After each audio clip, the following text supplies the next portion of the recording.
테슬라입니다. 또 해외에 관련한 또 이슈가 될 텐데 차기 테마로 테슬라를 선정하신 이유부터 먼저 들어보겠습니다. 이유 어떻게 될까요? 사실 테슬라 배터리 데이를 하루 앞두고 있는데 관련주가 또 오늘 올라가는 게 있고 안 올라가는 게 있습니다. 그러면 오늘 강하게 올라주는 종목이 좀 테슬라 수혜주라고 좀 볼 수가 있고요.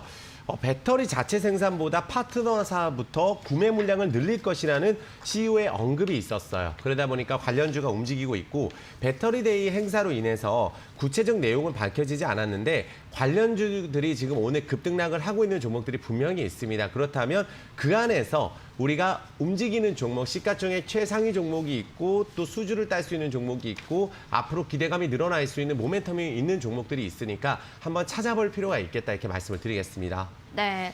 2차 전지 안에서도 또 흐름을 살펴보는 게 중요할 것 같은데요. 현재 관련주들의 흐름은 또 어떻게 움직이고 있을까요? 사실 2차 전지 하면 우리나라에서 딱 두 종목 딱 고르라고 세 종목 고르라고 한다면 LG화학, 삼성 SDI, SK이노베이션 시가총액 최상위 종목이 있을 수가 있고 그 안에서 또 납품하는 기업들에 따라서 주가 상승률은 분명히 차이가 있는 중소형주가 있습니다. LG화학을 한번 본다면 오늘 선전을 해주고 있어요. 물론 이제 분할에 대한 이슈가 있으면서 최근에 굉장히 말이 많습니다. 하지만 LG화학을 잘 본다면 자.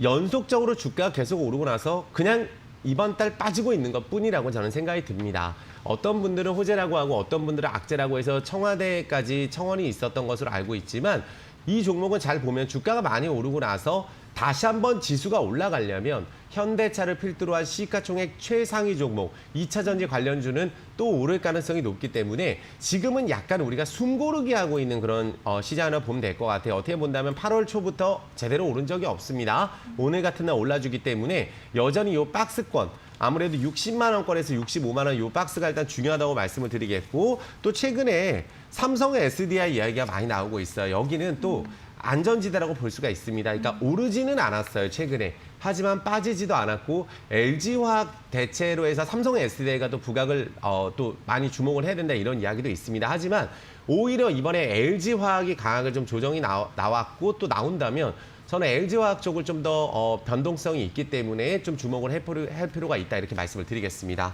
네. LG화학의 대체제로 완전지대인 삼성 SDI를 이야기하시는 전문가님들도 많았습니다. 근데 오히려 LG화학 쪽에 대해서도 이야기를 또 주시면서 긍정적으로 평가를 했는데요. 자, 그렇다면 최선호주 LG화학으로 봐도 되는 걸까요? 저는 오늘 같은 경우는 시장이 너무 좋지 않기 때문에 오늘 같은 날 움직이고 있는 종목 또 거래량이 매우 많은 기업 온 중소형주를 하나 좀 가지고 나왔습니다. 한 시가총액 한 2천억 정도 되기 때문에 뭐 아주 중소형주로 볼 수는 없지만 KEC라는 종목을 한번 선정해 봤습니다. 사실 이 종목 시가총액 거의 2천억, 오늘 거래량이 1억 주에 육박을 합니다. 그렇다는 것은 이유가 있지 않고서는 이렇게 큰 거래량이 나올 수 없다 말씀을 드리겠고 반도체 전문 비메모리 테슬라의 제품을 탑재된다는 소식이 있어서 관련주에 지금 포함이 되고 있습니다. 이제 자체 저전력 금속 화산화물 반도체 트랜지스터가 적용된 터치 스크린을 내년 초부터 공급한다고 지난달에 밝혔어요. 그래서 터치스크린 LCD 과전압 보호 및 과전류 보호 담당을 하고 있습니다. 그래서 2025년까지 연간 500만 대 이상 생산량을 늘릴 전망이다. 그래서 전기차 부품 관련 국책과제 최종 업체로 선정이 돼서 핵심 기술을 확보하고 있는 알짜 기업이라고 말씀을 드리겠고요. 또 자동차 및 산업용 드라이버 IC 제품을 자체 개발 출시하니까 최근에 핫한 자동차 섹터에도 들어가 있습니다. 그래서 올해 들어서 이제 확실하게 턴어라운드 하고 있고 올해 들어서 거래량이 증가되고 있고 지금 이슈를 받고 있는 기업이기 때문에 쉽게 이런 종목은 무너지기 어렵다 이렇게 말씀을 드리겠습니다. 네. 테슬라 관련해서도 엮이고 자동차 섹터로도 엮이고 이 종목 오늘도 시장은 빠져도요 6%대 강세를 나타냅니다.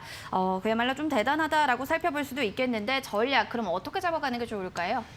자, 큰 흐름부터 보는 게 중요하다고 말씀을 드리겠습니다. 이 종목도 사실은 이 종목의 고점은 2010년이에요. 그리고 그동안 정말 많은 일들이 있었고 뭐 유상증자, 권리락, 배당락 끝도 없는 하락을 하면서 475원을 올해 3월 달에 찍고 나서 지금 이번 달 거래를 잘 보셔야 되는데 호재가 나오면서 상한가를 기록하고 나서 또 연속 상한가 그리고 그 다음 날도 상한가로 출발을 했는데 보통 통상적으로 되지 않는 종목들은 여기서 내려오면서 그냥 내려가서 끝나는 경우가 많아요. 근데 이때 상한가를 기록했던 거래량만큼 지금 계속 터지면서 위에 물량을 가져가고 있는데 마침 테슬라 수혜주로도 지금 분류가 되고 있는 또 지금 맥점 자리하고 판단이 들어서 만약에 이 종목이 올라간다 했을 경우에는 한 이런 종목을 비교해 보시면 될 것 같아요. 한 유니슨 같은 경우도 맥점 자리에서 주가가 손바뀜이 일어날 경우에는 호재를 통해서 500원짜리가 8,000원까지 이렇게 올라가는 모습. 이게 바로 풍력 대장주죠. 근데 KC도 2차 전지 관련된 순환매에서 이제 좀 부각을 받는다면 월봉 거래량 보시면 지금 올랐다가 내려왔다가 다시 들고 올라가는 거래량, 사상 최대 거래량이 나오고 있기 때문에 아마 이 종목이 1,600원이 돌파가 된다면 1,760원 여기가 돌파가 된다면 좀 빠른 시세가 나와서 큰 목표로는 2,000원에서 3,000원 정도 봐도 되지 않을까 생각이 들고요. 손절가만 1,400원으로 좀 지켜주시면 되겠습니다. 네, 테슬라의 수혜주로 부각이 되고 있는 바로 KC에 대해서 이야기해 보겠습니다. 맥점 자리를 잘 파악하는 게 중요하다고 하니까요. 이 점 참고해 주시고 손절가 라인 꼭 지켜주시기 바라겠습니다. 오늘 도움 말씀 주신 코스파트너스 이정복 대표님 고맙습니다. 감사합니다.